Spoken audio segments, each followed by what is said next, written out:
We have this incredibly bloated financial sector. It's a phony crisis. They don't have to be cuts. We know how to get out of a Great Depression. You spend money.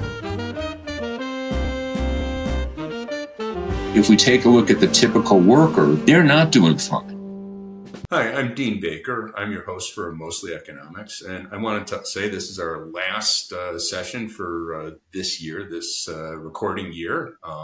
We're recording it on November 7th, and I have with us here Jared Bernstein, who's back for repeat performance, who's the head of the Council of Economic Advisors under President Biden. Earlier, he had been President Biden's chief economist. He has been in Washington forever, working with the Center for Budget and Policy Priorities, and before that, working with me at the Economic Policy Institute. He's written numerous books and articles, including two with me on the benefits of full employment. So welcome, Jared. Thanks for joining us. Pleasure to be here with you, and always enjoy talking economics with you, Dean. After all these years, I still learn things listening to you. Well, same here. So let me just add one other thing. I know I mentioned this is our last session, so people enjoyed it. We'd welcome contributions. We have complaints about our audio, which we're sensitive to, so give us money and we'll improve that. So anyhow, so let's get to the substance. We have a lot going on. Hard to even know where to begin. Let's just start with what was the most immediate news, again, giving you reference to the date. 2 days ago, we had a striking election, in my view. What's your sense of it, Jared? I won't go on that just now. Well, it was a great night for Democrats. I think it could legitimately be called a blue wave, or at least a small blue wave, because obviously this was an off-year election, and it was mostly in bluish or purplish places. So Virginia governor, that's where I live, by the way. So we got to elect Abigail Spanberger, Democratic governor, first. Is she the first woman governor? Yeah, she's the first woman governor of Virginia. And so on. So I think that the important things from our perspective have a lot to do with the affordability question, which was, of course, big for Mamdani, who won handily in New York City. And it wasn't just the victories, it was the margins. Democrats won by double digits, more than expected. And I think there's a really very deep repudiation of Trumpian and Republican economics that are really hurting people where it counts in their living standards. So those would be my top line observations out of the gate. Let me point out a couple of things, because I've got to be an election nerd on this stuff. So in addition to what you mentioned, which again, they were striking, not just the victories, because these were blue states, New Jersey and Virginia, certainly. But really, the margins, 15 percentage points in Virginia, and I don't know if they're still counting. It's somewhere around 14 percentage points in New Jersey. And that was a surprise, because in the last election, you had the same Republican candidate. The Democrat won, but it's just by 3 percentage points. And, there were polls showing that race was tightening. And obviously, it wasn't a very tight race, So that was striking. But also, it wasn't just the blue states. You had in Georgia, there were two statewide offices, and I'll confess, I do not know what these people do exactly. Public Utility Commission, I gather oversight of electricity and other utilities. Two Democrats were elected to that. They've been all Republicans. Democrats haven't been elected for like 2 decades. So that was striking. And in Mississippi, there were 2 Democrats that flipped Republican seats in the state legislature. And then in school board elections, and again, obviously I haven't looked at every school board election around the country, but you had a lot of sort of liberal or centrist slates in school boards in places like Texas, other places, not blue areas, where you had very conservative slates defeated. So I'm not saying these were all crazy liberal, have trans, whatever, but the point is they were centrist at least, so you saw a kind of a reaction, and, we'll see where that goes. But I think the point is just it was more than just those blue states, and that was a very big deal. But affordability. We had a question on affordability. Let's see, who was it who I want to cite our affordability person? Ben in California asked about affordability and how big an issue that is.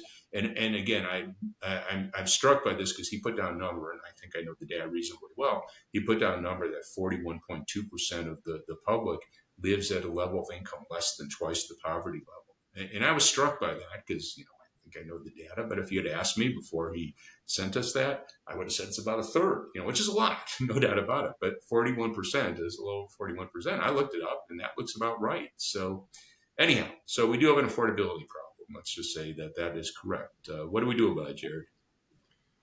Yeah, I mean, I think I might call it a crisis. By the way, as you were talking about that twice the poverty line, I was trying to calculate in my head what I think that is for a family of four. It might be around 50K. And so that should resonate with a lot of our viewers. They're trying to get by in a lot of places in America on that kind of an income is a tough proposition. And under the affordability rubric, we have housing costs, childcare costs, energy and utilities, which was actually, by the way, a big deal in New Jersey.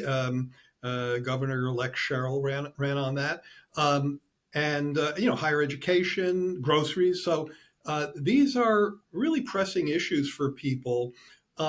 Dean and I, throughout our careers, have focused a lot on real incomes and the important kinds of mechanisms that help boost people's incomes. Full employment has been a key theme of ours in that regard because it gives workers in the bottom half of the income scale a bit more bargaining clout in the workplace. I mean, if you can tell your employer, either I get a better paycheck or I move on to a better job, that's pretty persuasive.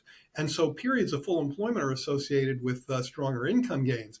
But this is really a story also about prices and about the extent to which price levels, we're not talking about inflation here, we're talking about how much things cost, the cost of living, price levels have gotten really quite unaffordable. So Dean asked the right question, which is what do you do about it? And we could spend the rest of our time talking about such an agenda in the housing space, childcare space. I've written a lot about this. Mamdani has a set of policies you can look at. What I'd rather do right now is just give you the three legs of the policy stool that I think make a difference here. And we can get into all the details you want because I've probably thought too much about this. Leg one is this abundance agenda, which you've heard folks talk about. And that's the idea of really expanding the economy's supply side, in part by taking away stale, past their sell-by dates, regulatory provisions that make it harder and more expensive to build things here. Part two, and this has been, I think, argued a lot among liberals and progressives. And if you just stop there, I do think you're short selling the issue. But I do think it's part of the solution. Part two is subsidies, that there are markets are just underperforming or failing in key areas. Childcare is a good example. So the public sector is going to have to cough up some resources.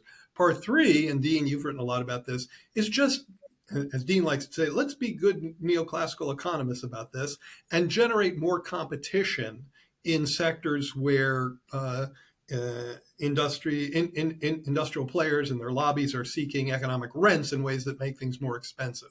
So I'll stop there for now, but a ton more to say about that. Yeah, no, so these are great points. And obviously, again, we've talked about this, so we're largely in agreement. I'll emphasize a couple things here. First off, on the last one, the rents, my favorite, just because I think it's such a clear and gross example. So it's not just I'm making, rhetorical points. Prescription drugs are expensive because we make them expensive. We give patent monopolies, and it's extremely rare that it's actually expensive to manufacture and distribute a drug. So when you hear a drug that sells for thousands of dollars a prescription, that's because the company has a patent monopoly on it. So that's the government making it expensive. If we sold it without a monopoly, anyone could produce it. We can import it from anyone safe. We want to make sure they're safe. There's no doubt about that. But anyone could produce it. $10, $20, maybe $50 for one that for whatever reason is expensive. So and we spend $700 billion a year. So this is not chunk change. I raised this even with economist people, and they're looking at me like, "Where'd you get that number?" I go, "I'll tell you exactly where I got it. I got it from the Bureau of Economic Analysis. It's not an arguable point." So so again, I don't want to jump on this. I could talk on forever, but I just that's a great example of rents that where we can get prices down. The other issue I want to, and again, we've gone back and forth on this with housing. More supply ultimately is the answer. So where you have places where housing is very, very expensive, New York City being an obvious example, San Francisco, we can point to many others. We could talk about different things. We do need more supply. So the abundance people are right on that. But there are other things that can be done. And Mamdani has raised this point about rent control. And, economists generally go rent control, crazy. Uh, the story on that's actually mixed. You could have moderate control. And, to my view, the important thing is one, that you not go crazy with control. You can't tell everyone you're going to have a 4-bedroom apartment for, $300 a month. No, you can't do that. That would just be a joke. But you get moderate control. And the key thing is to make it clear that new units could be built and won't be subject to control. And, the problem that every economist will say is, well, how do you assure them? And that's a fair point. But you have to, have a reasonable commitment that we want you to build more units. You could charge the market rate, make money on it. That's great. Maybe we'll even subsidize the building in some cases if you lower income, lower cost units. Anyhow, that's my spiel on it. Yeah, let me jump in here, Dean. I want to point something out that I don't know if you caught this or if our viewers caught this, but I thought it was absolutely remarkable. It's about price controls. So the kind of punditry or media analysis of the election that occurred on Tuesday argued the following. It said, Democrats won, but the progressives, say in New York, the Mamdani, a Democratic Socialist, Mamdani in New York versus, say, Mikey Sherrill in New Jersey, who's a moderate, they won on completely different policies. So they talked about affordability, but I'm quoting one of the outlets was like, but their prescriptions were wildly different. In fact, I'm sure you could find examples that were different, but in fact, both Mamdani and Sherrill ran on price controls in part. So this is a moderate saying that she's going to freeze electricity prices. That is a price control. And all of the stipulations Dean just raised are worth raising. But here's the thing about price controls. They're not as good as their advocates think, and they're not as bad as economists think. And the latter I'm more familiar with because, Dean and I have been the skunk at many a garden party with economists for lots of reasons, but that's one of them. They have to be implemented in a careful and thoughtful way. The thing you don't really want to do, I'm a progressive economist, but I still believe in price signals. And you want to be careful jamming price signals. Now, I will say one thing that recommendation to our readers, and Dean, to you too, if you haven't seen it. You must know this guy, Mark Bly, the economist. He's from Brown University. I don't know if you know him. Yeah. He wrote a book with a guy named Fraccarelli, and it's called Inflation. It's a new book. That's the title, Inflation. That is a really good one-stop shopping for a review of the history of price control policies, the ones that have failed and the ones that have worked out pretty well. So it's a really good source to get at some of the roots of what we're talking about.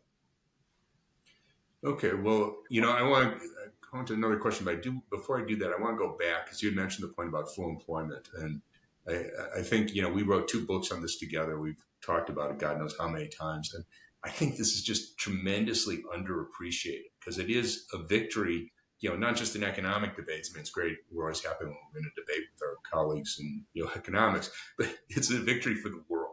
So if we go back to the 90s, and we do go back to the 90s, back then it was very much the orthodoxy in the profession that the unemployment rate could not get below 6% without triggering spiraling inflation.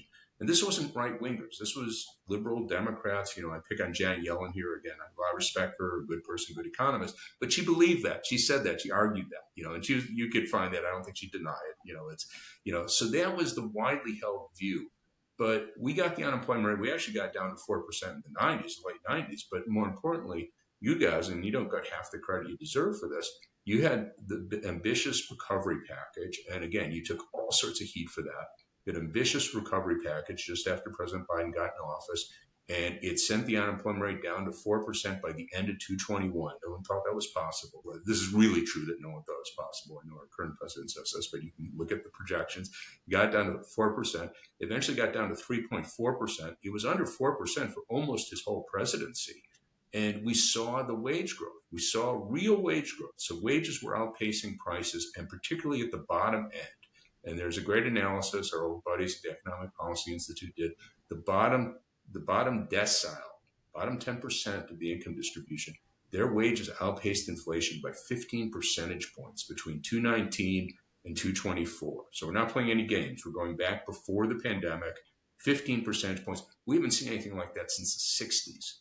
So that was really an extraordinary accomplishment. It was policy driven. It wouldn't have happened had you not had that sort of ambitious stimulus package. I think it's unfortunate. You guys got no credit for it. We can go back, analyze why that was, but it was a real thing in the world. It's not just, I'm happy to give you credit, but it's important people understand there was a policy, it was effective, and it made a difference in tens of millions of people's lives. Yeah, I obviously would very much with you on all of that. I think when I shed this mortal coil and I leave this earth as we know it, I'd like it to say on my tombstone that he was one of the people who helped bring U-Star down a point or two, if nothing else, to confuse the people who are walking around the cemetery. And, Dean and I and a number of other people, and at first we were a very small army, but we became bigger. Had to push back very hard on this idea that the unemployment rate couldn't get below 6% without unleashing spiraling inflation. And I remember while we were contemplating writing our first book on this, we came across an article by Jim Stock and I think his co-author, his name is Watson, I believe. Watson. Mark Watson. And this was a really dense econometric article with a bunch of math and statistics in it. But what it concluded was that economists cannot accurately identify the full employment rate of unemployment. That's that U-Star. The idea, the unemployment rate below which the unemployment rate, if you go below it, inflation will take off. So that's called the U-Star, the full employment rate. Economists can't identify that outside a bound of like 0 and 8%, which is like basically saying they can't identify it. It's like saying, I took a poll and the margin of error is 100%. So that blew my mind because these are very, very standard issue, but super sharp analysts. And they were saying kind of like the emperor has no clothes. And so that really unleashed a lot of work. And, here we are today. Yeah. No, I remember that article well. And I just, I was amazed at the finding, as you say, it's just like, again, because these were really, top-notch, econometricians that, these were not, I don't know their politics. I have no idea. Who knows? But these were not on the left-wing fringe of the profession. These were very much, well-respected, very mainstream economists. And, they basically said, there's so much air around these estimates that, we just can't say anything useful. And Jared and I picked up on that. We said, okay, if we don't know, let's push it, because what's the cost of being wrong? And the great thing about these models, and no one was really on the other side, there's no story that inflation just takes off. Well, hold on, Dean. So here you've gotten us in, now you've forced us to have a conversation that hopefully our listeners would find interesting. You were very praising of the Biden work in this space, and I thank you now, but I also thank you for the noise you were making back then, where you often were a lonely voice. So thank you for that. But it is the case that inflation went to 9%. Yeah. And there are those who would be listening to this, that if we didn't have the conversation we're about to have, say, wait a minute, you guys, the proof against what you're saying is like staring you in the face. So I do think we have to wade into that a bit. Why don't you start? Yeah, okay, so I'll give my counter, obviously, which you know very well. That happened all over the world. So it wasn't the United States alone. We had a pandemic, some people, I realize some people want to ignore what happened 5 years ago, but we had a worldwide pandemic that continued into 221, 222. And what that meant was that we had a massive shift in consumption from services. People weren't going to restaurants. They weren't going to movies. They weren't going to plays. But they were still spending money. So what were they doing? They were buying TVs. They were buying cars. So we had a massive shift in consumption from services to goods. And we couldn't produce those goods. We couldn't import those goods. This was the supply chain crisis. And, fine, you want to blame Biden's stimulus, but the problem was that was in France. That was in Germany. That was even Japan. You saw an increase in inflation. Mm-hmm. So again, I don't think I would dispute that, part of that story, if we didn't have an ambitious stimulus, yeah, maybe it would have been 1 or 2 percentage points less. It would have a lot more people out of work, a lot of suffering. But yeah, you could have had you still would have seen a spike in inflation. So, I mean, to my view, that's a no-brainer. We keep people employed, particularly help those at the bottom end, and we have 1 or 2 percentage points. And again, this is incredibly important. It was transitory. Again, you guys got beaten up on that. But the point about transitory, it wasn't the time period. And it lasted longer than I thought, I'm sure more longer than you thought. But the point about transitory was it came down without a massive increase in unemployment. That was the big thing. Without So, hardly any increase in unemployment. exactly. So we saw the inflation rate get down almost back to 2%, the Fed's target. We know we didn't get there. We had a change in administrations, but we were pretty damn close that, again, people across the political spectrum were acknowledging that, by the end of 224, so that, to my view, fit the definition of transitory. We didn't have to see the unemployment rate go to 8 or 10%, as some people, I'll mention some people. Larry Summers is very well known, I respect him as an economist. He said that very explicitly, and we didn't see that. So, yeah, so there was an uptick in inflation. It happened everywhere in the world. Certainly, the recovery package contributed to that. But again, my view, a no-brainer. Yeah, I'm not going to extemporize on any of that because it's all correct in my view. And I would emphasize to our listeners that Dean and I both agree that you could assign a point or two of inflation to the fiscal support, and then maybe it would have peaked at 7 or 8% instead of 9, and I believe we would have been in much of the same soup in terms of the price level and affordability issues that we're currently dealing with. But let's move on. Let's move on. Okay. So we got a question on the trade deficit. James Lowen is from Goshen, Indiana, which I'm intrigued by, growing up in Chicago next to Indiana. Anyhow, he asked us about the trade deficit and how we pay for it. So do you want to start on that? And, I'll weigh in. Yes. So I built a little bit of an analogy, which because I think this trade deficit and capital flows that underlie trade flows can be very confusing. There's a lot of kind of international accounting built in here. So I have a analogy that's designed to hopefully be helpful. Imagine you're stuck on a desert island and there's a lot of fog around the island, which I'll explain why that's important in a minute. And on the island, you have access to two things, coconut and fish. That's all you have. So you're constantly making coconut curry every night. And it's, great for a few nights, but you get tired of it. The fog begins to clear and you see across the way another island. And on that island, you have coconut and fish. They have rice and rum. And now you can make margaritas if you trade with them. And so the first thing I want to point out is that one of the things that happens here is that when you engage in international trade, you can expand your supply side, which is Dean and I were just arguing about in the terms of pointing out in the terms of the housing market. Extra supply can be a very helpful and good thing.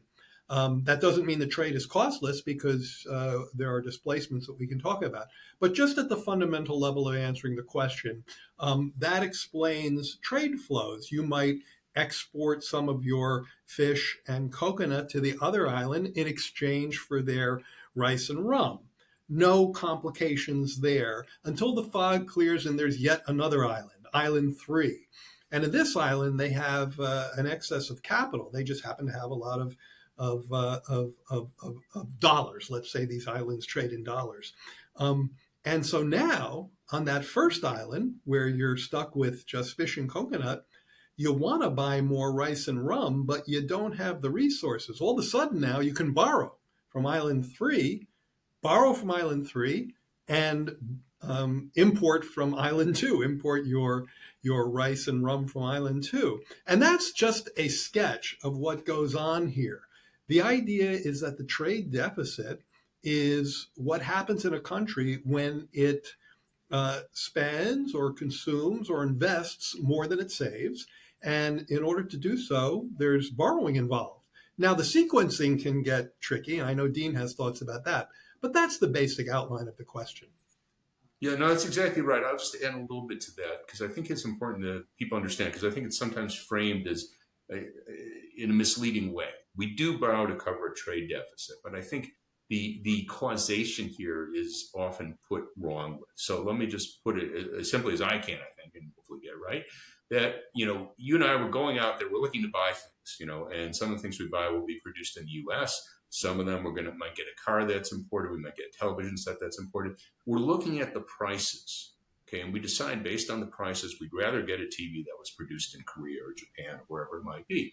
We're looking at the prices. Well, why are those prices lower? Well, it's because the dollar is relatively high compared to the Japanese currency, the Korean currency, or whatever country we're getting the imports from. They've already lent to us. So it's not that we have a trade deficit and then we run out and go, oh, we got to borrow from you all to cover our trade deficit. We're looking at prices that are based on their lending. Now, they aren't lending to Jared and me to buy the television set. What they're doing is they're buying up assets in the United States. Some of those are government bonds. Some of it they're buying stock on the stock exchange. They might be building a factory. These are all ways in which they lend to the U.S. But it's not as though we have a trade deficit and then we go, oh, we have to go out and borrow. It's because they're already lending to us that we have the trade deficit. So I think people have to understand this is a dynamic process. And it also makes it, to my view, less pernicious. It's like, okay, you're upset they're lending to us. Now, just to get back to the point Jared referred to, that doesn't mean it's always good. And during the first decade of this century, it was horrible. I mean, we lost millions of manufacturing jobs because we were running a very large trade deficit. Now, I don't know, we could go in a little bit on the policies that might have prevented that, but to say that that wasn't a serious problem, to my view, is crazy. Whether it's reversible, I would say no, and I think Jared would agree. But that was definitely a bad mistake.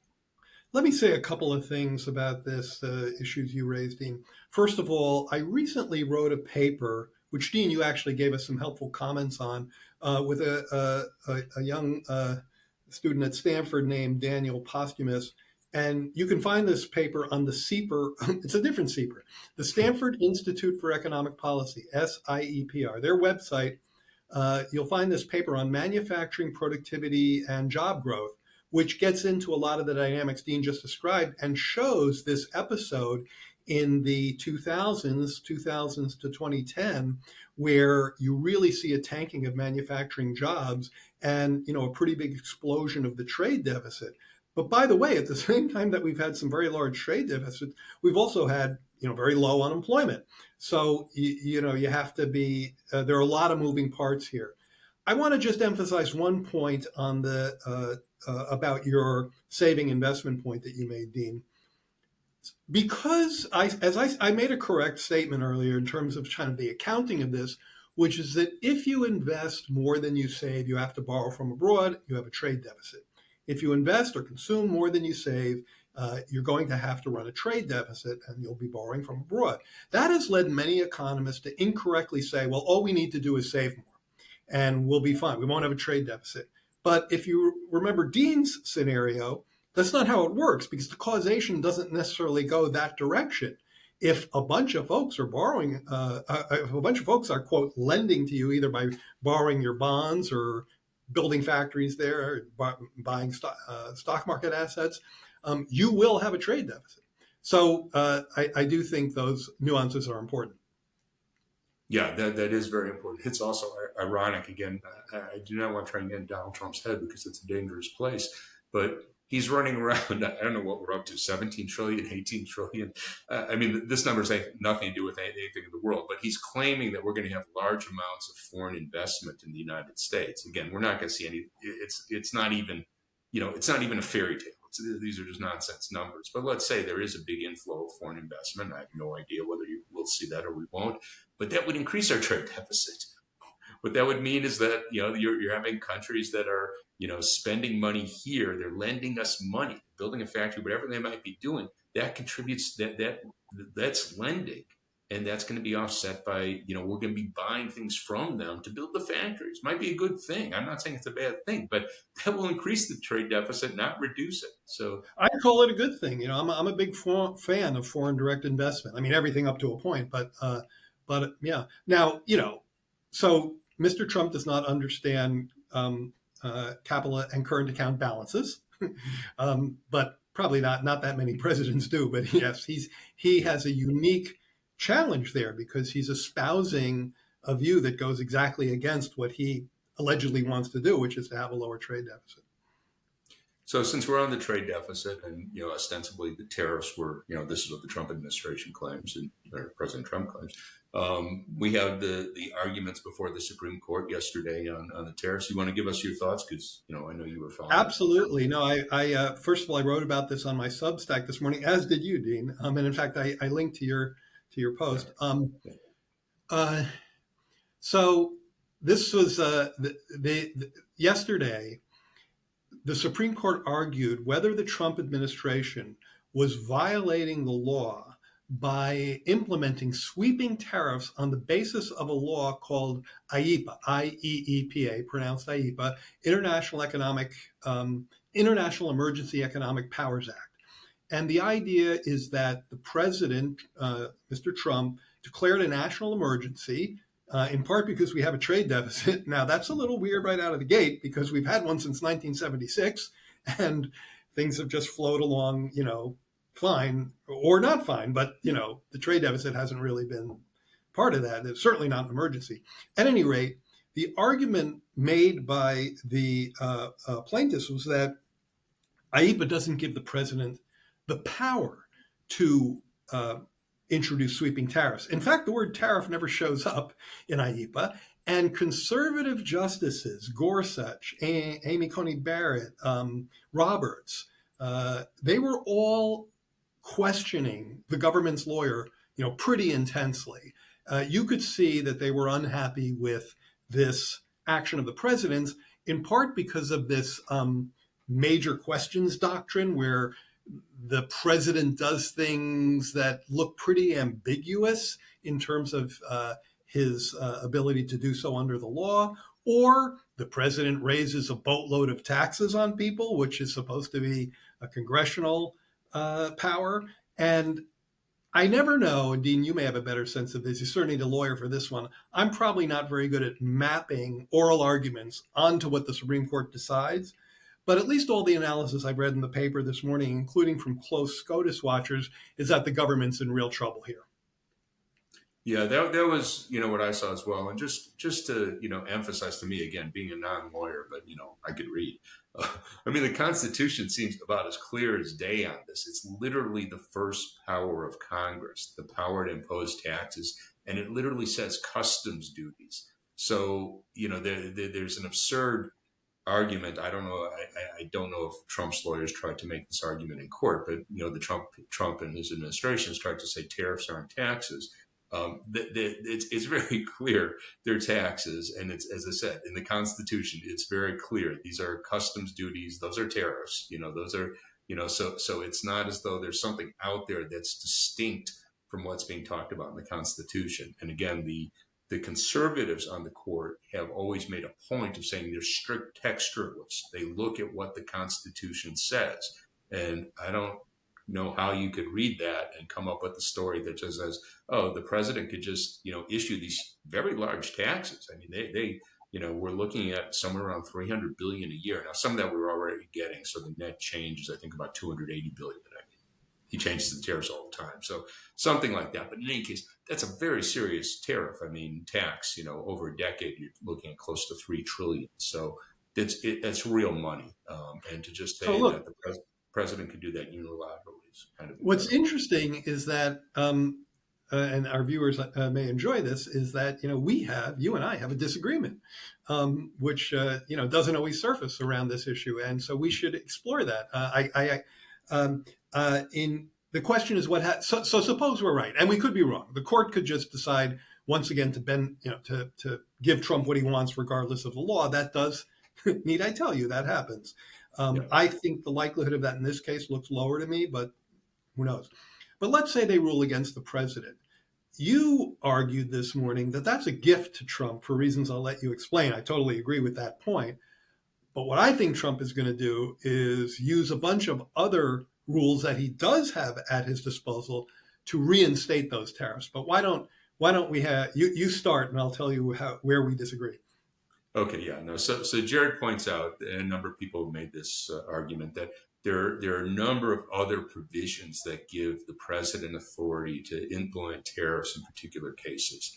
And he could say, okay, you got me here, but I have one, two, three, four, and no argument there. I mean, there definitely exists. So, what I'm saying, just to be clear, what I'm saying it would be a gift. This would be a big tax break. So we don't know when the court will rule, but oftentimes their opinions on major issues come down in June. So if, come June, whatever date, No, the they go, expectation is this one would come well before that. oh, okay. Well, that's good in my view. But whatever date they say, okay, no, you can't you can't have these tariffs. Now, I don't know whether they'll order the rebate of the tariffs or not. Again, who knows? But let's just say that they say, okay, you can't do these tariffs. So that's suddenly a big tax cut, which would give it a boost to the economy. So if we're looking at where the economy's been going the last 6, 7, 8 months, it's, to my view, been very weak, particularly showing up in the labor market. Very low employment growth, slowing wage growth. So I would say that that's been foremost. There are other issues, obviously, but first and foremost because we hit people with a big tax increase. So if you reverse that, again, I don't know what the popular wisdom, when the court will rule, but it's suddenly a big tax cut, which will certainly help the economy and help the Republicans going into the election. Now, if he then turns around and does these tariffs, well, no help. But again, I have no particular insight on how the court will rule and what would subsequently happen. But I'll just point out, if it were the case that he goes around, and I don't know which, maybe use all, are there 4 or 5 routes? I have 4. 4, okay. So he does a mix of them, maybe he picks one more than the other, whatever. He comes back with very comparable tariffs. What immediately people will go back into court, probably the same people, and say, oh, these are not allowable.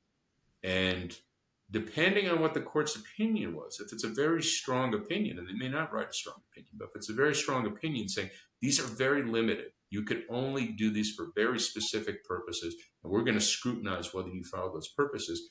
If they do that, then I think it's very likely that you'll get a stay, that you'll get the lower courts and be upheld by higher courts saying that you can't do this with the tariffs. You can do very limited tariffs, but you're not going to get your $300 billion a year. So that's my guess there. So, who knows? I disagree in the following. Well, let me say first our area of agreement. Yeah, if the tariffs were to, and by the way, it wouldn't be all the tariffs, but the IEEPA tariffs, which are, I think, maybe 60, 70% of the revenue. Yeah, if they were to disappear, it's not just, as Dean said, that the economy would improve. Like more specifically, some prices would go down. And remember, our first set of comments was about affordability. This administration, one of the reasons they lost, they got their asses kicked on Tuesday night in the election, was because they're pushing hard in the wrong direction on affordability. They're making life a lot more expensive for people. So if the Supreme Court can somehow give them a gift of saying, like, I know you don't want to do this, but we're about to make people's lives more affordable, sure, that could redound to their advantage. If they had a brain in their head, they would definitely take them up on that. But Trump loves tariffs more than he cares about voters or working class people. He loves the leverage they give him. He loves beating up on countries that run television ads that he doesn't like. I mean, he's really a very power-hungry kind of negotiator, and he believes that trade and tariffs give him a kind of power advantage over his enemies, which are kind of everybody. So there's all this retribution on our trading partners, Canada and Mexico and Europe. So the thing about, and so where we disagree substantively is I've probably dug into these sections that section 122, section 328, 232, 301. I've dug into them more deeply than a normal person should. And I think those provisions are actually really give the president way too much discretion in this space. Particularly this there's a section 328, never been used before. It allows the president to assign tariffs up to 50% for as long as he wants to, based on, quote, countries that are discriminating against the United States. Now, maybe you're right. Courts will argue about that. But I think he's going to, I hope I'm wrong about this, and I hope you're right about this. Forgetting about the politics, you and I are going to be economists first off here. So in terms of helping people's living standards, I hope you're right and I'm wrong. But I fear that Trump will just put the tariffs back. Yeah, again, it is a little crazy that we're both rooting that he does something that will be good for the country. That is, the courts will do something good for the country that's against what he wants to do and against his own political interest, I should say. That's what he cares. Whatever, he may or may not care about the country, but he obviously does care about his political interest. So we'll, I guess, get to see where we go with that. Let me just take one more because I'm taking a lot of your time here, but one last question because we have, I think it's a very good one. We want to deal with it. Lorraine from Pennsylvania asks, how long will it take us to get the statistical agencies, Bureau of Labor Statistics, the Commerce Department, the statistical agencies back up and running again? Let's hope we have an end to the shutdown.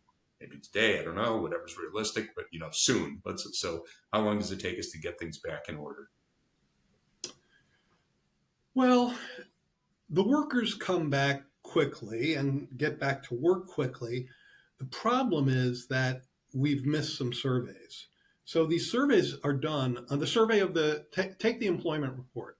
So the employment report comes out on the first Friday of every month with a jobs report about the previous month. So assume that the government opens, I hope, fingers crossed, within a week or two, and the next jobs report would be, the next jobs report that you'd expect to come out would be in December for November. Now, sorry to make this complicated. They already have data for October. The government closed on October 1. And on October 3rd, which was a Friday, I think, they would have released the September employment data, which never came out.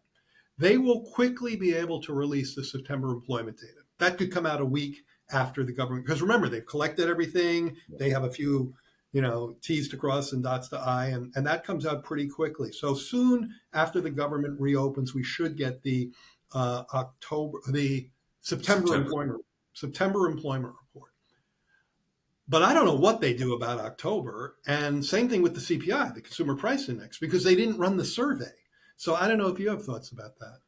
Yeah, no, I think October is going to be, there's no way to get that data. It's dead, so we can't run the survey retroactive. So in other words, I mean, we could try, but who knows what we get, so in other words, we would be asking people in, November, again, let's hope the shutdown's over soon. We'd be asking people in November, the questions about were you employed in October? You could do that, but it's not comparable, So, I mean, the great thing, and we're econ nerds, that you have the exact same question given to people for decade after decade after decade. So we can compare October of this year to October of last year to October 5 years ago, compared to September. So we have comparable data. If we went in November and we asked people about October, it's not comparable. So that's really lost to us. We can't get that back. We can, if we get the government going again, get things up and running, they could in principle do that still for November. I'm beginning to think that's going to be unlikely because you'd really have to move very quickly because we're nearly done the pay period that includes the 12th. So we're running up against constraints there. So if they got, they had a deal today and, everyone shook their hands on it and everything's, goes through, maybe you could still do it, but I'm skeptical of that. So most likely you're looking, the first jobs data we would get is from December. Price data, again, you want it for the whole month. October's lost to us. Can you do it for November? If you moved really quickly, they might try to get something. It'd be incomplete. Again, it's not going to be comparable. It sounds weird, but different things might happen in the first week of the month than later. Really, seriously, that could be the case. So, yeah, I mean, for example, this could be also weird. People get food stamps at the beginning of the month, SNAP. Now, that's a whole nother problem because the administration has been withholding that. But yeah, sorry, go ahead. Yeah, so I'm just saying we probably can't get things up and running for even an optimistic scenario. Again, hoping that we get this resolved soon, December. So we've lost 2 months of data. Now, one small, you want to call these bright spots, we can work backwards in the sense that, let's say we get December data on, all the various things that we're measuring, employment, all these various things. Well, we don't know exactly what happened in October, November, but let's say there's 200,000 more jobs in December than in September. We won't know how many of those took place in October, how many took place in November, but we know that that was the change, so we could work backwards. It's imperfect, being econ nerds, it's not ideal for us. And most importantly, when you're trying to make policies, if you think of the Fed trying to figure out, should we raise rates, lower, they're at a loss. They don't have good, obviously there's private data that they and we are looking at, but in terms of the government data, this is a really big loss. Yeah, so let me give a little bit more context there. So everything you said sounds correct to me, and the incomparability is really challenging in terms of month-to-month comparisons. What Dean was underscoring, we've never missed a month in terms of the CPI. I don't know about the jobs report, but we've never missed a CPI month in 70 years or something. So this is just, and I will say, I want to make 2 points: one economic nerd point and one political economy point. Do we have time for that? Yeah, sure. Okay. On the economic nerd point, I want to underscore Dean's last point. Yes, we will be unable to look at monthly changes the way we like to, but I'm quite confident in asserting that we will be able to get a decent bead on what's going on in the economy, which we can't now. So, the private data is just incomparable. It's not complete. Often the samples are more convenience samples than scientifically designed samples. So the statistical properties aren't as good or reliable. Once we get the data flow again, the main thing for like regular people and even for markets is that we have a better beat on what's happening with the job market. How weak is it? Where's hiring going? Is unemployment going up? Have we seen more layoffs? What are the price pressures? We will know that again. And this brings me to the political economy point. If you live in a fake reality like the current administration, if you construct a reality that's divorced, if you construct an alternative reality that's divorced from the real one, data are kryptonite. They don't help you. They often contradict your happy story. Now, if you get a data report you like, you'll elevate that one, but it's just as likely, especially with things weakening, it's more likely that you're going to get one you don't like. So people have said, since this administration got here, they're going to cook the books. They're going to cook the books. The data are going to be wrong. I always thought that was wrong because there's so many hundreds of people, we've just been talking about them, that go into producing this data who, frankly, would not put up with that. They would leak. They would tell you, I'm being pressured to take 4.5 and make it 4.3, say on the unemployment rate. What they can do, so I don't think they can cook the data very easily. I don't want to say they can't, but I think it'd be hard. What's easier is to just keep it from coming out. And so what they're seeing right now is a feature to them, not a bug. They can suppress, and they are suppressing. And so I do worry. I do worry about that. But we'll see what happens. I think once the government opens, the data flow should start again. If it doesn't, man, we should all be really, really very noisy about that. Yeah, point's very well taken. I'll just add, point you referred to earlier. They have the September jobs data, so it would be a very trivial thing. They did do this with the CPI, the Consumer Price Index. They did, let people go back to work because they already had collected the data, and they said, okay, we'll release it because it was important. I won't go into all the reasons, but it was important to have that out. They could have done that with the jobs data. My guess is that they made a choice not to do it because it's not good. But that's a guess. But anyhow, thanks a lot. Go ahead. My pleasure, Dean. No, my pleasure. Thank you for inviting me, and hope we get to talk again soon. Yeah. So thanks again, and thanks everyone for watching. And we will be back next year. And send us lots of money. So anyhow, thanks again. If you like what you just saw, please help us out by liking us and subscribing. Thank you.